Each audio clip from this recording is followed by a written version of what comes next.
Good evening and welcome to the opening night of the 2014 Next Wave Festival and the launch of our keynote initiative, Blak Wave. My name is Emily Sexton.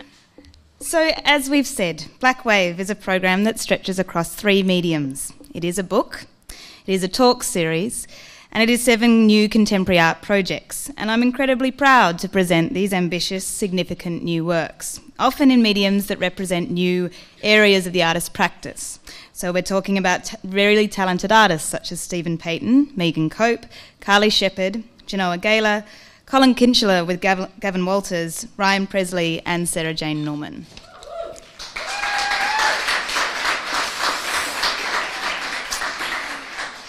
As the Blak Wave initiative developed, 2 things became clear. First was the need to make space for discussion alongside the art being presented.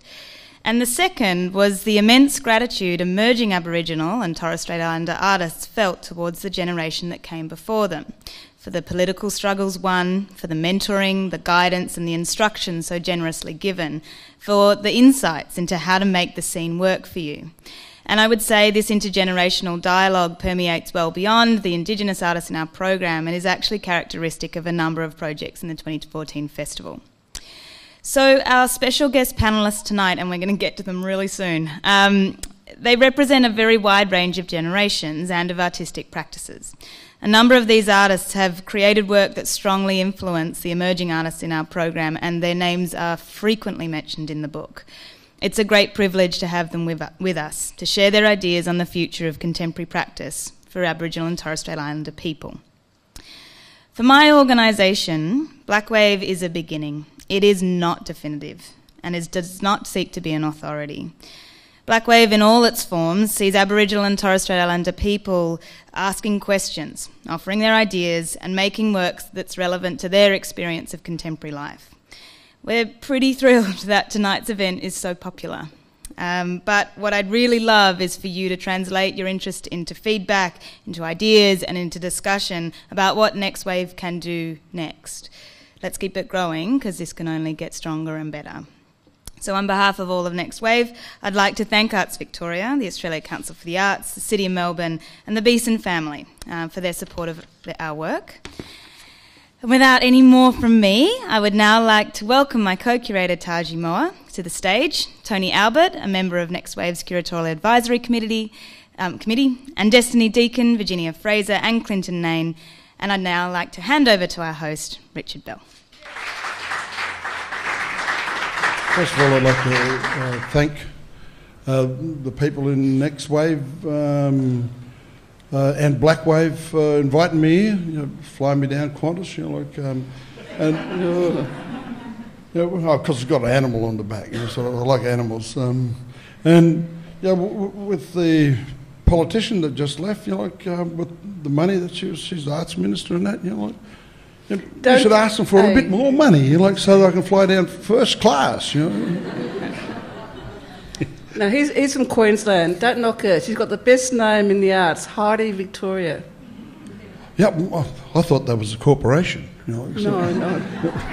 See, he doesn't know Victoria. No, I don't know Victoria. I don't come from here. I'm from the backwoods in Queensland. But we're here to talk about these young fellas in this show, and we got this real deadly young black curator here, who co-curated this thing. I'm going to ask her to tell us about some of the things here and why you think it's important for us. For us all? So I guess Blak Wave, essentially the publication looks at, the emerging generation of Indigenous artists, Aboriginal and Torres Strait Islander artists, and looking at how artists like, everyone on the panel here tonight have influenced us and how important your mentoring has been in our practice and looking to the future, what we're sort of looking to achieve in the future of Indigenous arts and, Aboriginal and Torres Strait Islander culture and things like that. So, yeah, I guess that's spiel. Well, I was asked very early on to be involved with Megan Cope, and I didn't know that this Blak Wave thing came out until a couple of months, less than that. Because I don't like answering emails. I come from like. I know you never responded to any of my emails. An oral culture. Oh, yeah. Well. It's like, that's okay, you're here now. So. Oh, stop it. No, see, you messed me up now. Ricardo, he's always been like Jeffro from the Beverly Hillbillies, and he's from Charlieville in Queensland. Poor bugger, but he's made a life for himself anyway, and he's trying to help his people too. Oh, yeah. Yeah, well, I had no idea that this thing evolved into this dynamic new thing, called Blak Wave. I think I finally read your email there the other day, and I realised what was happening, because I decided to read my email because I got this package in the mail, and it was like express delivery, and it was a catalogue. I thought, wow. I started reading this. I said, "Oh, this must be what these emails is about." So I went back and checked my email. So, but look, it's so fantastic to see so many young blackfellas in a show and getting this kind of attention. When me and Destiny was slugging it out there in the 90s, it was very different. There wasn't an emerging art scene. We basically had to jump up and down to get into shows. And then they'd only put us into one at a time or two at a time, and then they'd put us in Darkie's Corner somewhere. Mr. Brisbane, I was lucky being a Melbourne girl. We had the Melbourne Fringe Festival, and me and 3 other Indigenous women, we did... I take it back. We were in the Fringe Festival, and that was early 1990s. Yeah, but that was on the Fringe too, see? Yeah, and it was in Brunswick. It's the festival equivalent of Darkie's Corner. And I was a teacher in those days, and then I got in the Fringe Festival, and then the art started happening and what have you, and before I knew it, I was an artist. But I took photography, and things, and the other, and we start like that, and then before you know it, you're doing shows and exhibiting in, real galleries. And yeah, I've heard of that. And that was the first wave. I think Ricardo's trying to say we were sort of like the sort of first wave when we started, and it was not just in the visual arts; it was also in music and theatre and dance, films. Films, yeah. I'm trying to talk Brisbane now. Yeah, get it right now. And and things like that. Yeah, theatre, of course. Yeah. And there was sort of a wave of after 1988, there was a wave of being colonialist and all that kind of culture that we had to sort of had around us and stuff. The Renaissance. Yeah. Renaissance. Yeah. Black Renaissance. Yeah. Moving closer to your mic, Hi, Mike. Yeah. And I just want to say, you remember, I was the first one to use the word BLAK, and that was in the early 90s. And that's because white people... I grew up in Melbourne. I lived here since 1959 as a little toddler, and I haven't been anywhere since, and I love Melbourne. Okay. But it's a great place to visit. Yes. But my mum was black as the ace of spades, and Clinton's mum too. And I just remember the 60s and stuff like that. People would just stop in the streets and just look and look at her and point and things like that. And also growing up as little kids in Fitzroy, Brunswick and areas like that, and Port Melbourne. And other areas. We'd always be called Black Seas and stuff. I won't talk rude. And so I thought, I'll take the C out of black. And that's why it's BLAK. Yeah, why didn't you spell the other word with a K instead of C? But the idea of BLAK also was to do with about colonialism and to do with about how we can express ourselves as urban people that have put up with that kind of system. And Yeah, and the same with people that are in expressing ourselves and what have you, that we are sort of political, we've got something to say, and we also love where we come from and have family and have networks and stuff.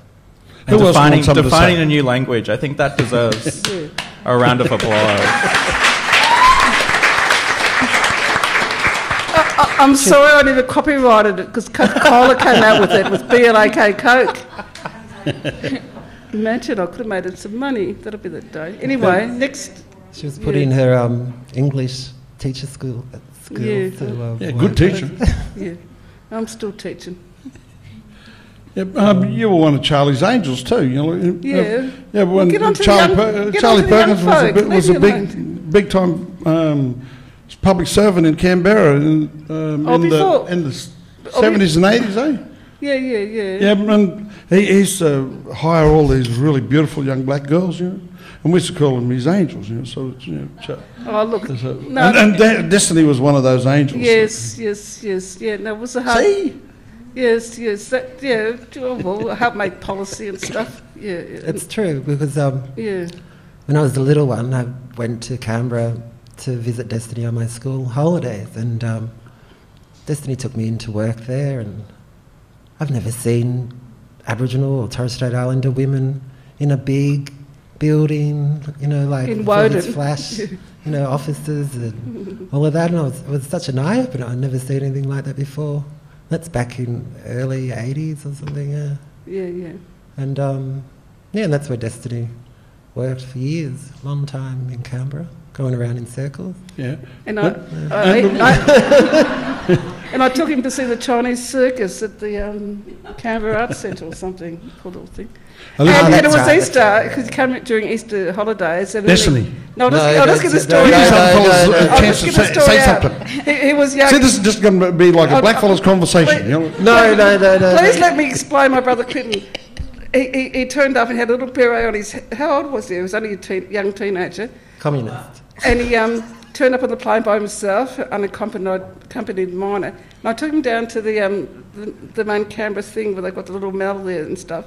And it was Easter time, and they had Jesus Christ on the cross and everything, and some flowers around it. And he spat on the cross. And I was just taken aback. I'll say no more. That's the end of the story. And here we are today. Amen. And then not long after, he stole some Barbie dolls. And I'll leave it at that. Evil child. Virginia, do you have anything to say in response to that? Well, not in response to that, but I should explain why I'm here, I suppose. Because I try not to do things where I have to be a white person to do them, so I'm really here because I work with Destiny, sometimes, often, on and off, in different ways. So, now I've established myself. But you do other stuff. She does other stuff. Yeah, well... that's enough about that. I thought you was this fabulous journalist, who was just... a lapsed journalist. I've heard of them kind of people. That's right. But I remember looking at Virginia's work when I was, again, another kid, in the library before I met Virginia, years and years later. And, and she was taking photos of people that we knew back in Fitzroy then. A lot of them passed away now, but, here she is today, and, it's amazing. I did a book in the... many years ago with Carol Jerams, who actually took the photos, and I did the interviews. But yes, that's exactly right. And when we put two and two together, that's Virginia's work. Yeah. So she has come a long way from Fitzroy. Destiny brought that book and gave it to Johnny, their brother. No, Johnny bought the book for me. Oh, I'm sorry. For Christmas. Thank God you're here to explain everything. My brother Johnny Harding, who's a playwright, or what is he? Playboy. Hey! Poet. And he works at RMI Bloody Tea as well. Yeah, I know. It's all true. So he said. Come on, now. It's a long Tony? story. Don't even go there. Destiny. That's I know you're my girlfriend and all that. The others. Can we get something from Tony? Yes. Go, Tony. Tony, tell us about your involvement in this project, and how this came to be. Well, it's very early in the curatorial process of it, and actually picking the artist for Next Wave, and I was very, obviously very, very interested. I thought that's a really great project to be involved in. What I didn't know, they sent hundreds and hundreds of people apply for this thing, and you have to read every application and come forward. And there was what happens is there's standout. There's people you want in. There's people that are you don't think, and that middle group is the ones you challenge over. But I went into the meeting with people in mind that I went in believing in my heart that I'm going to have to fight for their involvement. I believed very heavily in their projects, and to my surprise, as the only Aboriginal person on the curatorium, that every other person picked those people that I had picked as well. And to be very honest, I went in almost aggressively because I was very sure that I'm going to have to fight for these people. So it's testament to those in Next Wave that transferred over to Blak Wave, because I'm talking about people that were Aboriginal and Torres Strait Islander, and I felt had a voice which not only needs to be heard, would be very important in the forum of this. And the only other thing I'd say that when the book came along and Tahjee's involvement, having come up through both Richard and Destiny, for those, I was Richard's studio assistant for nearly 5 years. My teacher deserves a medal. Yeah. Hey, stop that! I resemble that. What I guess you realise with even what Destiny was talking about, the forums within performance, within art, within creative societies existed because it was the performers, it was the artists that were taking on those roles. Artists were becoming curators, not because they wanted to, but because if they didn't take the positions, no one else would. And what we have now is people like Tahjee, like Bruce McLean at the Queensland Art Gallery, Stephen Gilchrist, formerly of the NGA, that are going through universities, having an education in art history to take on these jobs, and to,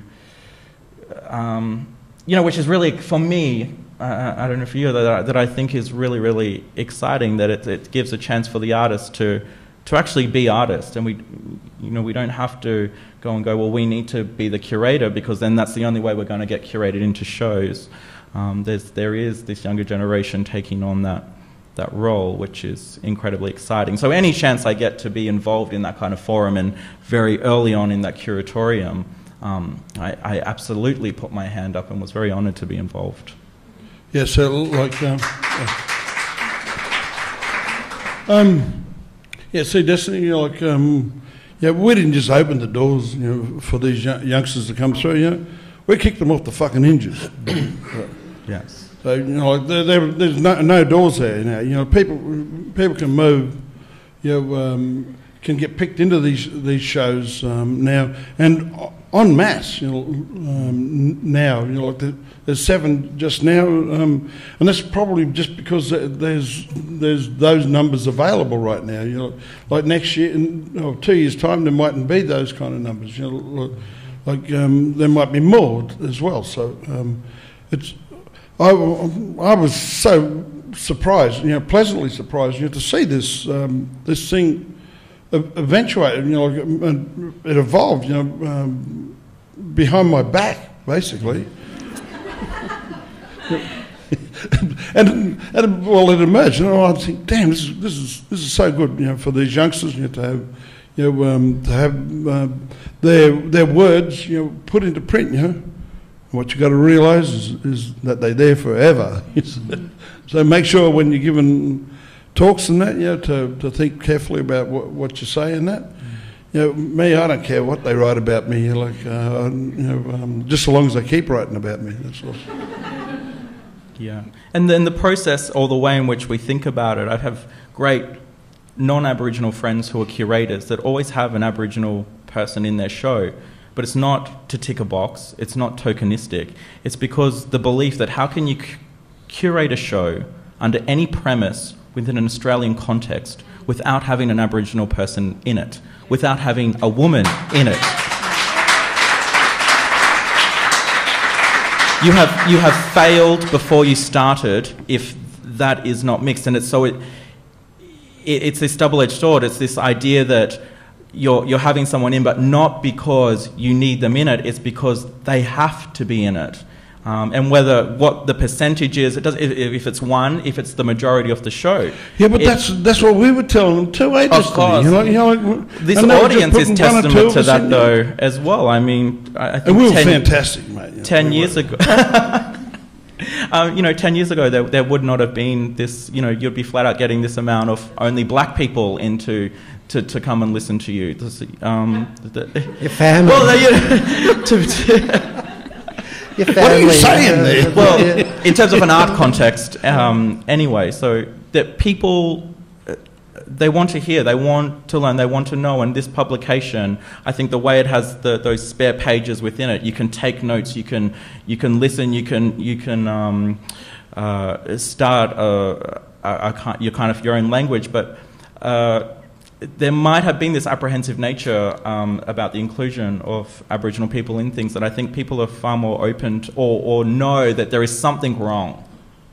And there definitely is something wrong, and it needs to change. And, I'm excited by the idea. Or as I said yesterday, there is a sophistication that is here now, that it's not saying that it didn't exist before, but it might be easier to converse in a way. I'm not sure if that's true or not, but I think it's happening. Well, I'm living in Queensland. I moved. Thank goodness. It's great. Hey, stop that. I love to teach Ricardo. But one thing also is that a lot of Indigenous people around Australia go to bloody art school now, Richard, unlike us two. Us two Rhodes Scholars. And yeah, and they're studying people like us too, remember? Yeah. Yes. People that have moved, and Tracy and Fiona Foley, and Tracy Moffat, Fiona Foley, and the others. You can go on till the cows come home. But there's lots, and I'm just talking about the urban scene. Yeah. Yeah. Oh, look. It's changed so much. We've seen him come and go, like we know. Richard has his own TV show. Yeah, well... It's not like Oprah, though. I'm not going to... I'm not going to come down there and walk in around the crowd and that. I didn't have to go on a diet to look like this. So, I'm getting there, though. Anyway, were you answering my question? What was the question? You didn't have to go to uni, or no. We did. No, but I'm just saying. It's very different. I went to uni though and stuff, but I studied politics and history. Yeah, well, I used that in my art. I went to stuff that was useful, like accounting and economics and law. Yes. Well, so in my day, your first degree was free. So us blackfellas worked out pretty early on that if you drop out after 2/3 or 3/4 of a course, you could go back into the workforce and then come back, a couple of years later and start another course. That's how we got this really wide range of knowledge. And you get the university lifestyle, all that sort of thing. Back in the 70s, it was not only free love, but it was black is beautiful. So it was kind of attractive. Yeah, and then there's university degrees which myself went through, but I know Richard, you are an advocate for its. Inception, that the Bachelor of Visual Arts majoring in contemporary Australian Indigenous art, the only university accredited degree for art that is only for Aboriginal people, and have had graduates, Vernon Arkey, yourself, Andrea Fisher, Ryan Presley, who's in this show, unprecedented. I think when I know when I was graduated, I was the only student. The one student left, we started with about 8 in the class, but comparatively to a university degree which maybe starts with 300, 400 students and only 100 graduate, that's kind of, comparatively similar, that, it is hard, it is tough, it does sort out the people who want to be there to who don't, but... My brother Clinton went to the VCA and then COFA. I went to VCA back in the early 90s, and I was apparently the second Aboriginal person to walk in the door. The person happened to be before me was Kylie Ballin, that graduated from the drama department, and then I graduated from the School of Fine Arts at VCA in 95. And it was a big deal for a boy from Laylaw. So it's sort of affiliated and then amalgamated with Melbourne University just as I graduated. So I ended up with a certificate, Bachelor of Arts and Fine Arts from Melbourne University. Yeah, so that was an achievement. After, I think, when I did graduate, it was 150 years of the school existing here. But they could never understand what you were painting, hey, because they thought, you know... Well, they actually, questioned why was I doing that and Indigenous what was the relevance, and you don't have to do that, and, you know, paint flowers and what have you, and bowls of fruit and naked people or something, I don't know.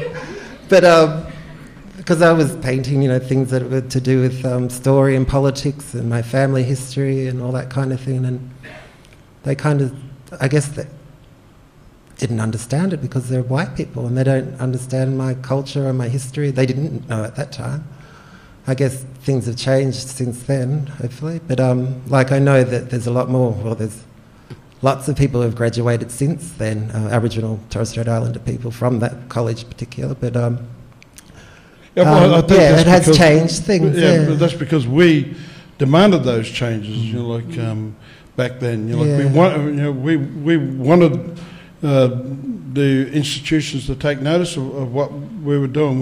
We were looking at them and seeing that they weren't putting Aboriginal people into shows, and we were saying, how can you not put Aboriginal people into shows? You know, well, we had Black City Culture at the Contemporary Arts Centre in Alice Brooks Drive, across the road from VCA. The one that was in St Kilda Road. This is back in the old 92. Australian Centre for Contemporary Arts. Yeah. It was in St Kilda Road. It was an old house. And that was like one of the biggest like contemporary black exhibitions here in Melbourne. That was the first one.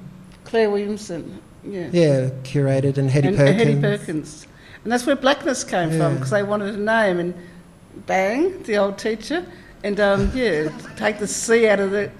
C's for Clinton. Yeah, take the C out of it. By the time I got to the VCA about 5 years later, when I did an MA, a self-administered MA, they had sort of reversed, and so everybody in that course was really... They're very interested when people write their exegesis of their work. It was all about, supposed to be spilling your guts kind of autobiography.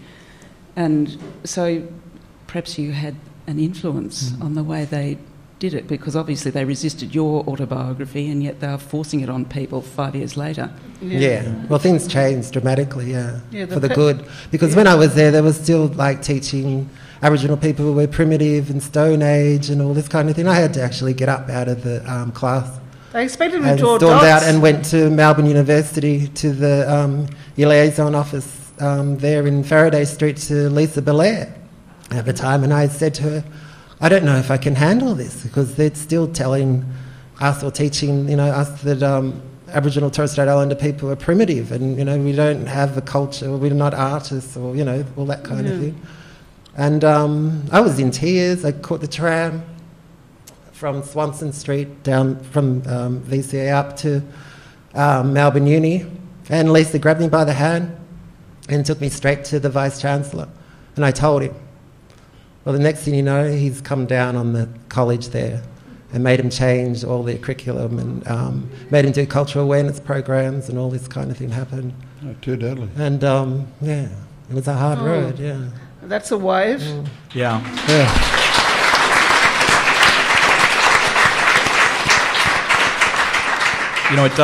It does make it easier and easier, and those simple things, like what you might not realise is that people like yourselves going to the library and saying, well, could you get this book in, and things like that gave us much better resources when we came along. So well, I guess we believed, we believed in what we were doing. We believed in being educated. We believed in our people, our culture, our history, and our story, and we wanted to tell that from our point of view and make it ourselves, regardless whether it's for, myself personally, or for my family, or for the community, or for the world, or whatever, But it was basically doing it for ourselves and not being told what to do, but actually doing it and showing them what we can do, what we're capable of, and what we want to do.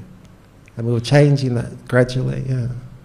Yeah, Tahjee, can you tell us a bit about some of the artworks in Blak Wave? Yes. Blak Wave is very diverse sort of exhibition of works. So there are performance works and visual works that in the sort of visual arts realm, and I guess there are some really sort of confronting works. They're really unpredictable, unprovocative works. And what are some of the issues that they're raising and challenging in their works?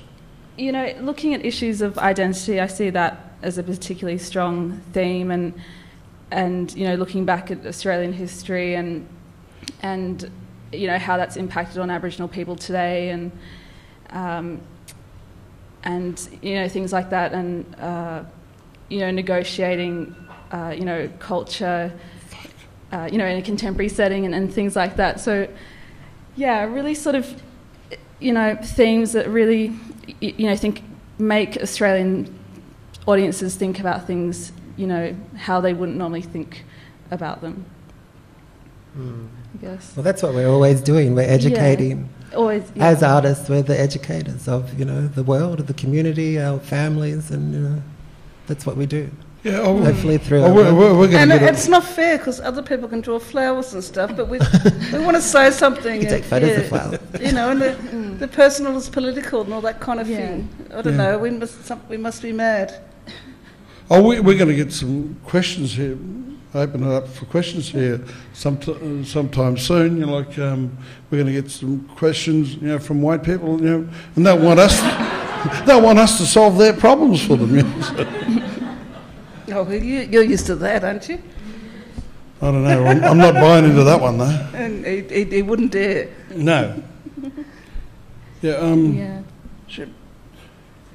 Now, like there's some of the issues, are going to be, and the artworks are going to be challenging for both blackfellas and whitefellas. So I think that's probably the mark of a good work. If it's going to challenge both sides of an argument or a discussion, and people will be challenged, will be emotionally challenged.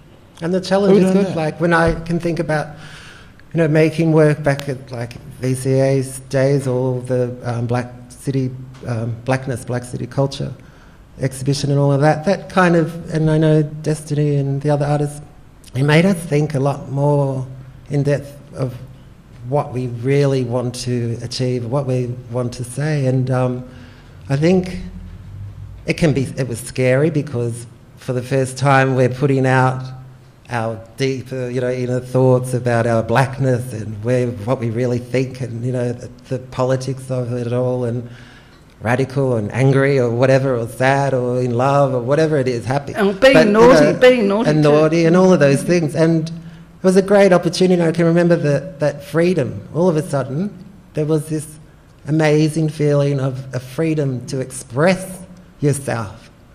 Finally, without anyone telling you not to do that or you can't do that. And that alone was a great empowerment, I think. And from those days and stuff, that we have artists here that are still doing that. And I see, seeing that over the years growing and becoming stronger and stronger. It's an amazing thing to witness, to know how little we actually had. And the artists the beautiful artists that we had back, 20, 30 years ago producing work, it was hard for them to I guess, have a place to actually exhibit their work and to be seen and be heard and actually be taken seriously and understood, and not to be, you know, whatever the audience feeling intimidated or you know, like scared of the black people or the natives getting restless, you know, and they're getting angry with the artists, they're getting angry and all that kind of thing. So things have changed, and now we can sit here and talk openly and things like that, and not feel persecuted, you know, and all of those things that come along with being different and standing up for your difference.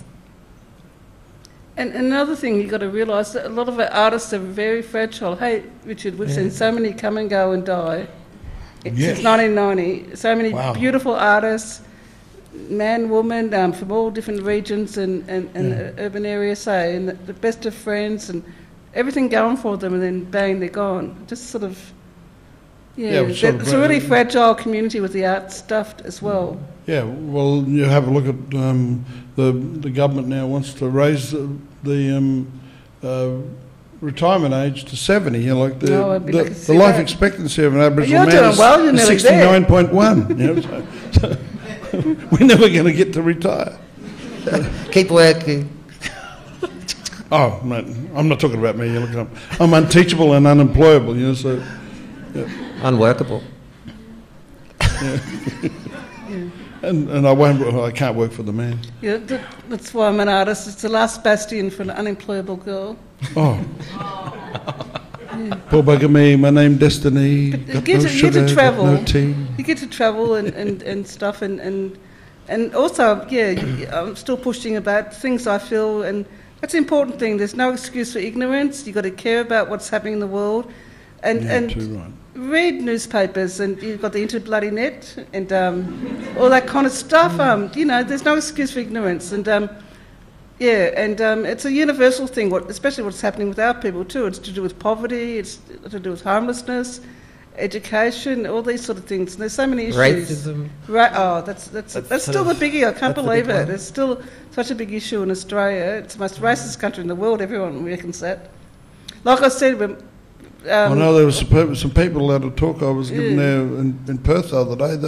They reckon Australia wasn't, you know, like by a long way. And I asked them to elaborate, and they brought up Nazi Germany as a comparison. I thought, fuck me. Yeah. You know, that's why I think, you know, Indigenous artists have such an important role, because you are, you know, telling people these histories. You know, I went through school and I didn't really learn that much about Aboriginal history. You know, everything I've learnt about Indigenous culture has been from, you know, looking at art and, you know, learning from people like you, well, everyone on this panel. You've been my history teachers. Well, good luck to you. Yeah. Man, we're just making... me and my friends, we're just making art about our lives. You know, they're very autobiographical, the works that we make. So these are very much, you know, like personal histories. You know, and we are the primary sources, you know, like in a lot of cases, for what has happened. So, you know, we're witnesses to what has happened to us, you know, like in this short period of time in this country. I remember things being much tougher than what they are now, but I'm pretty chuffed that this thing has emerged. You know, like these young people. You know, a lot of whom we've had, you know, a lot to do with and influence. We've got one here who learned from us. You know, so I find real great solace in that. But there's this here, and we've got lots of blackfellas, you know, like out there who are in the education system. You know, like we've got professors and that sort of thing. I think one of them sitting here, one of the most famous professors. You know. Gary Foley. You know, yeah, Professor Gary Foley. Welcome. I didn't notice. who's going to be speaking at the Marxism conference very shortly. My goodness. I don't know what days he's speaking, but I'm speaking on Friday, so at about 1 o'clock, I reckon. Where are these questions? Where's... Question time. Boss, question time. Just on that note of passing down your histories, do you feel that as artists you have much of a dialogue between generations? Does it extend past state lines? How do you communicate between artists and between aesthetics? Oh, well, it's not by fax or email much. It's still conversation. Pretty much. As far as I can see, and we get to travel. Especially Destiny. big name, no blanket. She's big shot. No, big name, no blanket. You're the one earning the dough. Stop it! Hey, don't stop it. No, but you're the main one. That's who. What's the Yolk Wave? Eh? Your mate Yolk Wave's coming back out here. Don't get the people confused, darling. Oh, what are we talking about? If you make art, you've got to. Well, what I do is you've got to. What's happening now in life and stuff like that, but also reading, being informed, and coming up with an issue or something that concerns you and stuff. And with our people, gosh, where do you start? But also it's how you feel at the time, and just being true to yourself and stuff, and just coming up with something where you can make some work. Yeah, and how you're going to deal with it. It's a real big process. But also, I don't know, you've got to do something that's not embarrassing to do with your people as well. You don't shame anybody, especially yourself too, and that kind of thing. Yeah, it's really strange, isn't it? There's this censorship that we have. Yeah, we have to, be mindful of other people. So we're not quite like Western art in that regard. With regard to censorship, we take it very seriously. And there's protocols. Yes, and respect. Yeah, I was just going to say, it's a small pool that age doesn't exist, gender maybe once doesn't exist. I've spent next to, half my life with Richard, and then when people, say, oh, he's really homophobic, I kind of think, well, gee, I don't, that's not my experience. I'm a recovering homophobe. Get it right. Which is amazing. I think that those kind of things Look at the panel. don't exist, but it is about respect. It's an understanding culture that those things. We needed a tent. No, it's but true. to take on what we're doing, we cannot be misogynist. We cannot be against what is happening. To people who are trying to enter this country and the awful ways that we treat them. Like we cannot stand up for what we believe in our issues without supporting those as well, and that's become the framework in a dialogue which Destiny brought up earlier extends beyond Aboriginality. It's actually a human condition, and we have to support each other. Yes, we're on about equality, for everybody. Not just black fellas. It's for women. In actual fact, women are the biggest population in the world. Their oppression is the biggest issue, on the planet. Yep. So, for us to be fighting for blackfellas' rights and not to be fighting for women's rights, not to be fighting for gay rights, is just hypocritical. So, we can't expect to get any kind of credibility unless we support those, and all those other causes. We have to think like that, and we have to be mindful of that. I went to the Vulgary Art Award last night and supported my brother Daniel Boyd, and an amazing achievement. Thank you. Go Dan. But he was the third recipient of that award and the third male to win that award. So in my mindset and thinking the way we do that our society is more willing to put a black man forward than a woman forward. So, that is how I think. That is what I think when I'm there, and I'm congratulated him. I'm so glad that he won it, and that's a massive step forward to us. But they've committed to another 3 years, so I'd like to see the next 3 awards go to females. Next question. This has been incredibly inspiring. I think it's just fantastic hearing everyone's comments and stories. And I'm just wondering, what's the hope of young Australians, first Australians and Australians, hearing something like this? I think it's just what the young people need to hear, to have this inspiration and to be encouraged by your comments and your stories. And thank you very much. Yeah, Tahjee, you want to say something about that? The younger over there. Oh, he's old now. No, just young or forever young like the rest of us. Yeah, I mean, I'd like to think that I'm a pretty, optimistic person, and, I think that we are progressing and, things are getting a lot better, and, as we were talking about how, the generations before us, how you fought so hard to, achieve visibility for Aboriginal and Torres Strait Islander people, and just made those little changes so, we can, enjoy what we have today and things like that. So, yeah, I think Blak Wave is really important because, it does bring young Indigenous artists into a sort of space where, they're alongside other, non-Indigenous artists, and there are dialogues happening and things like that. I think, if we continue to, do things like that, then yeah. Do you have extra sessions for school kids? Yes, there are a bunch of different marketing activities going to schools.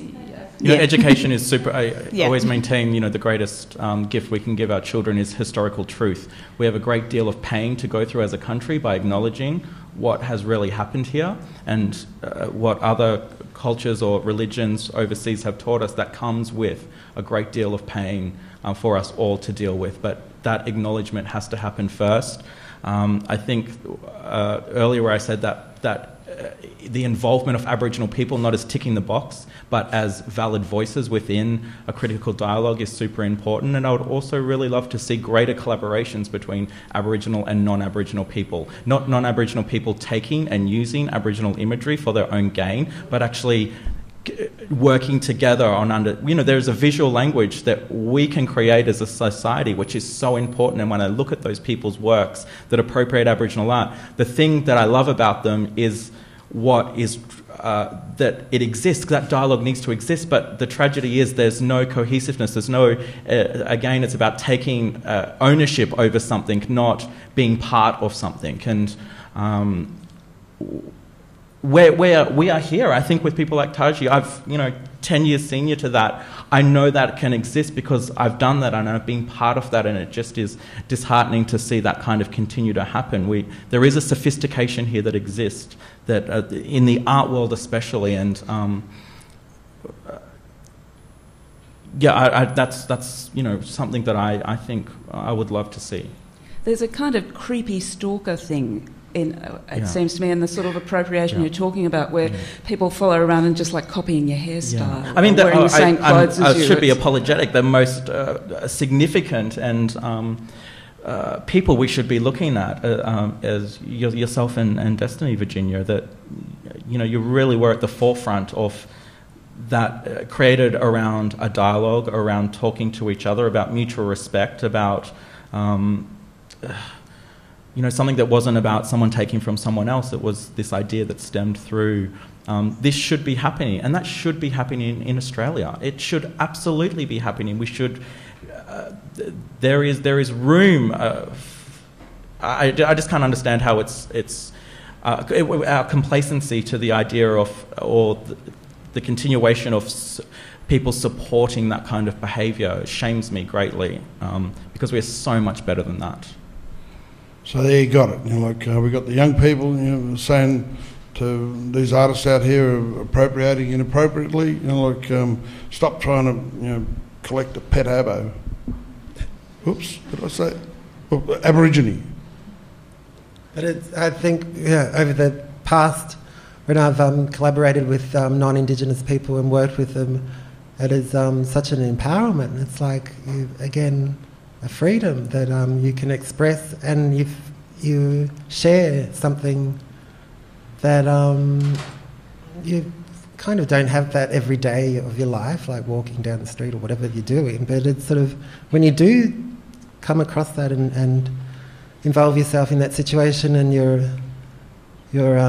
communicating on that level where you're both like hummingbirds, and you're creating, and there's this energy, and you're firing off each other, and this energy that's coming from yourself, but it's coming from the universe, and it's collecting all of that together, and the history and the story or whatever that you're creating in the performance, the story, and putting it together. And when it's finally done and you walk away, it's such a release. Like it's like it was already like it was already written or something. It's been there before or something, but it has, you just created it there and then. And I did things like that, and it was more sort of like street performance, I guess, and things like that as well. But when those times did come along, and I was part of those things, that I've never really felt anything like that doing anything else. There's something about it that, it's an enrichment. That's not a very common occurrence. The power structure, the power dialogue between blackfellas and whitefellas is generally, the whitefellas having the power, and that's what's been problematic with that's what lots of these. I felt empowered all of a sudden. I was telling the white person what to do, and what to wear, and where to stand, and all of that kind of thing. But sometimes they didn't have to, because they were in tune, like they knew what I was talking about, and they knew from their own life experience, from their own history, and you're very lucky. So they could, when you come across somebody like that, when you can work with somebody like that in performance, for instance, it's magical, and I encourage anyone that is interested in that kind of thing to group up with somebody, another person or a group, and take that on and try to, I guess, perform your dreams or the stories that you've only thought about but never thought you could actually perform them. Who's this next question? Me. Hi. I'm Paola, and I'm a Victorian Aboriginal woman artist. And it's more of a comment, because I actually want to thank Destiny and Clinton. And no disrespect to Tony and Richard, because I really love your work as well.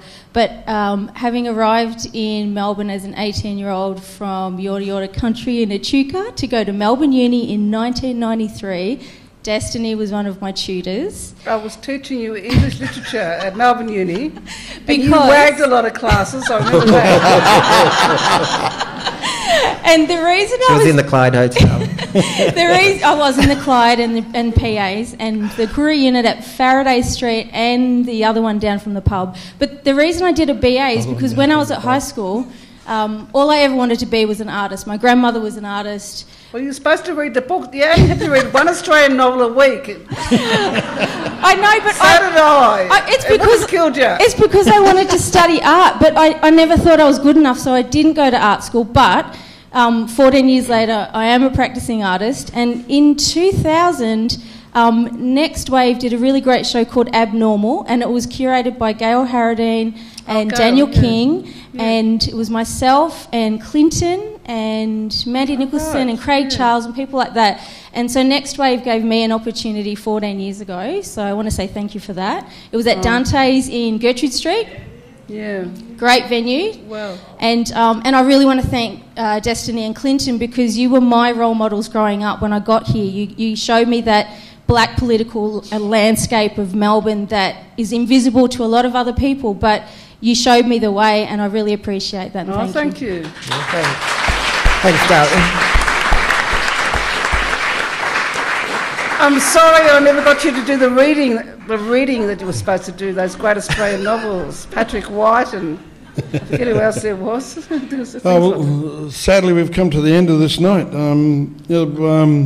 If people want to have more discussions with us, we're available at the bars. We're drinking cocktails.